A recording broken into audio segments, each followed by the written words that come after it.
അവനെ തകർക്കാൻ എന്താ വഴിയെന്ന് ഞാനൊന്ന് നോക്കട്ടെ. നോക്കുന്നതൊക്കെ കൊള്ളാം, പക്ഷെ പെണ്ണ് കൈവിട്ട് പോരുത്. എനിക്കത്രേ ഉള്ളൂ പറയാൻ. അപ്പോൾ സ്റ്റുഡൻസ്, ക്ലാസ് ഇത്രയേ ഉള്ളൂ. എല്ലാവർക്കും മനസ്സിലായെന്ന് കരുതുന്നു. അപ്പോൾ ഇന്നത്തെ ക്ലാസ് ഇത്രയേ ഉള്ളൂ. ക്ലാസ് ഡിസ്പോസ്ഡ് ആയിട്ടുണ്ട്. മാളവിക എൻ്റെ ക്യാബിനിലോട്ടൊന്ന് വരണം കേട്ടോ. കുറച്ച് നോട്ട്സ് ഉണ്ട്, അത് എല്ലാവർക്കും ഇവിടെ കൊടുത്തേക്കണേ.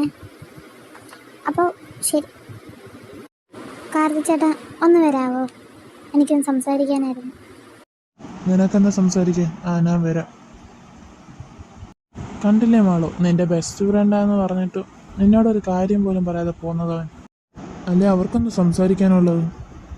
എന്തായാലും ശരി, ഇൻ്റർവ്യൂവിൽ ഇങ്ങോട്ട് വരും. കാർത്തിക് ചേട്ടാ, ഞാൻ വിളിച്ച കാര്യം എന്ന് വെച്ചാൽ എനിക്ക് ആദ്യം വേണം. അതിന് ആരെ കൊന്നിട്ടായാലും ശരി, എനിക്ക് അവനെ വേണം. ഞാൻ അവനെ സ്വന്തമാക്കിയിരിക്കണം. നീ എന്തുകൂടി പറയുന്നത്? നിനക്കൊരു ബോധമുണ്ടോ എന്ന്? ആരെ കൊല്ലാനാണ് നീ പറയുന്നത്? ഞാൻ ഇതിനെ കൂട്ടിക്കത്തില്ല, നീ ഒന്ന് പോയേ. ചേട്ടനാരെ കൊല്ലാന്ന് വേണ്ട, അത് ചേട്ടൻ്റെ ഇഷ്ടം. പക്ഷേ എനിക്ക് ആദ്യം വേണം. അവൻ എൻ്റെ മാത്രം. എനിക്ക് അവനെ മാത്രം. നീ എന്തു പറഞ്ഞാലും ശരി, എനിക്കിത് ചെയ്യാൻ പറ്റത്തില്ല. ഞാൻ നിൻ്റെ കൂടെ ഇതിനെ കൂട്ടിക്കത്തതുമില്ല.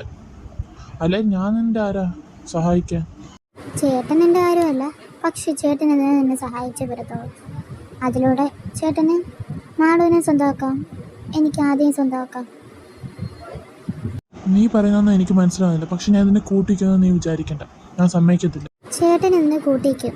അല്ലെങ്കിൽ മാളുവിൻ്റെ മമ്മിയെ കൊല്ലാൻ നോക്കിയത് ചേട്ടനാണെന്ന് ഞാനിവിടെ മാളുവിൻ്റെ അടുത്ത് പറയും. ഡി പുല്ലേ, നീ ചുമ്മാ ആവശ്യമില്ലാത്ത കാര്യം പറയരുത്. മാളുവിൻ്റെ അമ്മ ഞാൻ കൊല്ലാൻ നോക്കിയിരുന്നു? നീ എന്തുവാണ് ഈ പറയുന്നത്? നിനക്കൊല്ല ബോധമുണ്ടോ? എൻ്റെ ഈ തെളിവുണ്ട്. അന്ന് കാർത്തിക് ചേട്ടൻ്റെ ഫാമിലിയായിട്ട് പോയിരുന്നപ്പോൾ മാളുവിൻ്റെ അമ്മയുടെ വണ്ടിക്കകത്തൊന്ന് തട്ടിയായിരുന്നു. അതിനകത്ത് മാളുവിൻ്റെ അമ്മ ഉണ്ടോയെന്ന് പോലും തിരിഞ്ഞു നോക്കാതെയായിരുന്നു നിങ്ങളന്ന് പോയത്. ഞാൻ ഈ കാര്യം മാളുവിൻ്റെ അടുത്ത് പറഞ്ഞാൽ മാള് എന്നേക്കായിട്ട് നിങ്ങളെ വെറുക്കും. അത് വേണ്ടെങ്കിൽ എൻ്റെ കൂടെ നിൽക്കണം. എൻ്റെ കൂടെ നിന്നാൽ ചേട്ടന് മാളുവിനെ സ്വന്തമാക്കാം, എനിക്ക് ആദ്യം സ്വന്തമാക്കാം. ഞാൻ കൂടെ നിൽക്കാം. ഇപ്പോൾ ഇൻ്റർവ്യൂ കഴിഞ്ഞില്ലേ, നമുക്ക് വേറെ എവിടെയെങ്കിലും വെച്ച് മീറ്റ് ചെയ്യും. പക്ഷേ ഈ കാര്യം നീ ആരടുത്തും പറയരുത്. ചേട്ടൻ അതോർത്ത് പേടിക്കണം, ഞാൻ ആരടുത്തും പറയത്തില്ല. നീ എന്തിനാടാ അവളോടെ പോയത്? അവളെന്തിനാ നിന്നെ വിളിച്ചേ? Anything matter?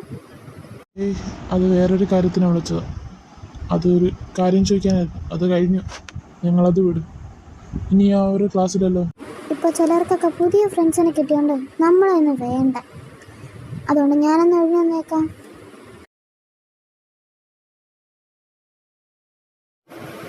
കാറ്റൊന്നും കൈവിട്ടെ, എൻ്റെ കാര്യം പിടിക്കാനും വേണ്ട. ആരുടെ തടവും സംസാരിക്കുമ്പോൾ അവരോട് ഞാൻ സംസാരിച്ചാൽ മതി. മാളു, നീ എന്തിനാ വെറുതെ ദേഷ്യപ്പെടുന്നത്? അവളിനടുത്തൊരു കാര്യം പറയാൻ വിളിച്ചു. ആ കാര്യം ഇപ്പം എന്താണെന്ന് എനിക്ക് പറയാൻ പറ്റത്തില്ല. സോറി.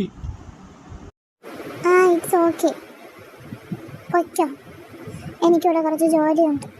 ഇന്ന് ഞാൻ ആദ്യത്തിനോടെ പൊയ്ക്കോളാം. അത് തന്നെ ആയിരിക്കും നല്ലത്.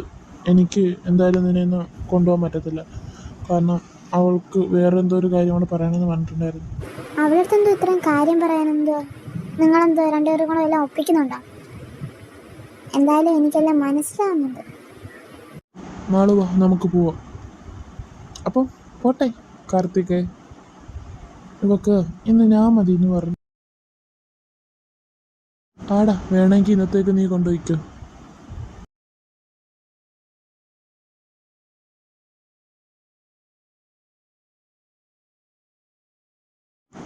എന്തായാലും ഇവരുടെ അകറ്റാനുള്ള എല്ലാ വഴിയും നോക്കണം. അവർ തമ്മിലൊന്നും ഇല്ലെങ്കിലും അവൾ എൻ്റെ മാത്രം. നിന്നെ കൊണ്ട് അതിന് സാധിക്കത്തില്ല. കാരണം അവളെ അവനിക്കുള്ള കേട്ടാ. കാർത്തിക് ചേട്ടാ ഒന്ന് വരുന്നുണ്ടോ? എനിക്ക് സംസാരിക്കണമായിരുന്നു. ആടി വരാം, നിൽക്ക്. അപ്പോൾ കാർത്തിക് ചേട്ടാ ഓക്കെ അല്ലേ? നമുക്കപ്പോൾ ഡിസ്കസ് ചെയ്താലോ? നീ വളച്ചട്ടില്ലാത്ത കാര്യം പറഞ്ഞേ. എന്താ ഞാൻ ചെയ്യേണ്ടുള്ള? എന്തിനായാലും ഞാൻ തയ്യാറാ. അവളെ എനിക്ക് തന്നെ വേണം. ഇത്രയും പറഞ്ഞ സ്ഥിതിക്ക്